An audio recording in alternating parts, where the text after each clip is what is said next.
phrase teenage introvert usually gets construed as an oxymoron. And I can see why. A majority of our generation today are what are known as extroverts or ambiverts. They like to work hard but play harder.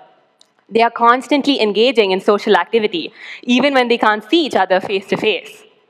Attention truly has become the world's new limited resource, and to capture it, everyone's ultimate goal.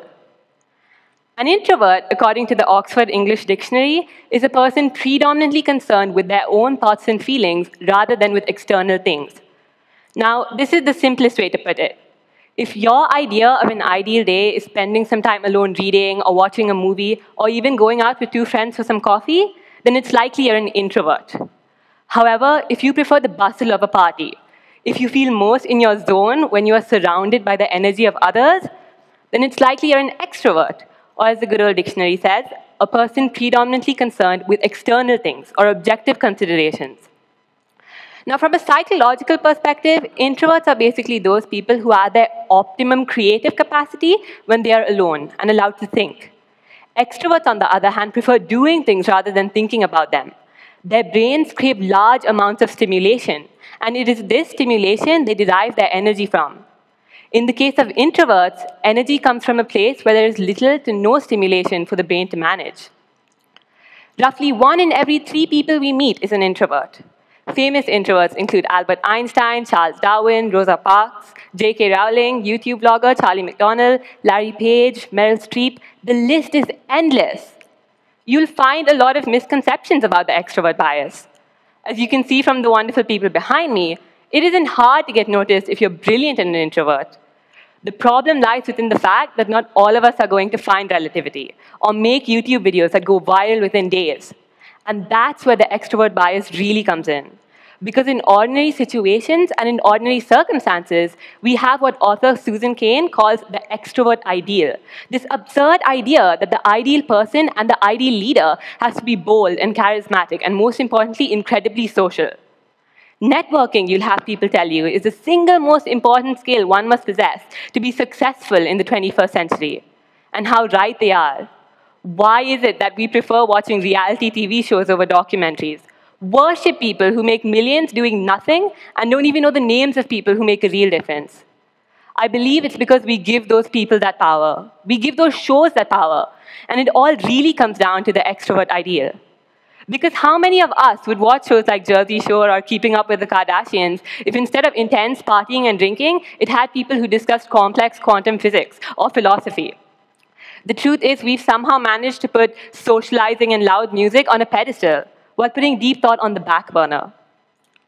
The problem with the extrovert ideal is that it affects more than what we just watch. It also affects who we employ, who we promote, who we praise, and who we criticize. In kindergarten, when a child is particularly quiet, his parents are told that there is a problem. Even if the child is doing fine academically, the fact he or she isn't talking is viewed as something that needs to be changed. Not talking is viewed as a problem when it's not thinking that should be the problem. You see, when a child is active in class discussions, even if 2 + 2 is equal to 5, he or she is viewed as normal. I'd like to point out right now that there is a fine line between being an introvert and being shy, and the two often get mixed up. The key difference lies with the fact an introvert will only contribute to a discussion when he or she believes they have real input, whereas a shy person won't contribute at all for fear of being socially judged.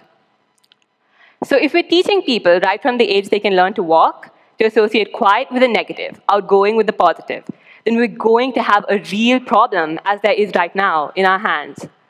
Because as of now, in most work environments, we don't sell good ideas. We sell good pitches. It's not the product that's being sold as much as the package it's being presented to us in. And this is intensely worrying.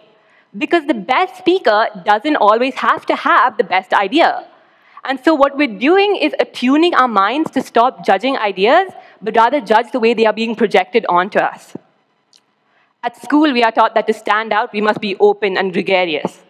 It's hard to reject this advice because of how true it is. Our teachers and parents have our best interests at heart when they tell us to boldly venture into new opportunities, to be as expressive and connected as possible. They tell us this because right now, that's what cuts it. We hear the word proactive used synonymously for outgoing a lot these days, as if it isn't possible to be proactive and quiet at the same time. But the truth is, it is possible. The people we saw earlier today are a testament to the fact that you don't have to be a people's person or an extrovert to be a brilliant leader or to be a pioneer in your field. A good leader isn't someone who can magnetize a crowd with his charisma. A good leader is someone who is kind and can delegate tasks without being overbearing.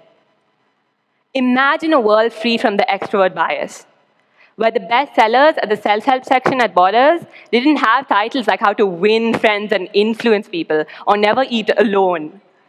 I'm not calling for an introvert bias.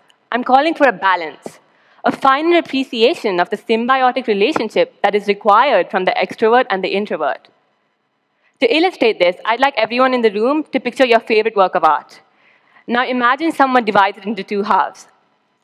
We only see one half right now, and while it's very beautiful on its own, we sort of long to see what the picture looks like as a whole.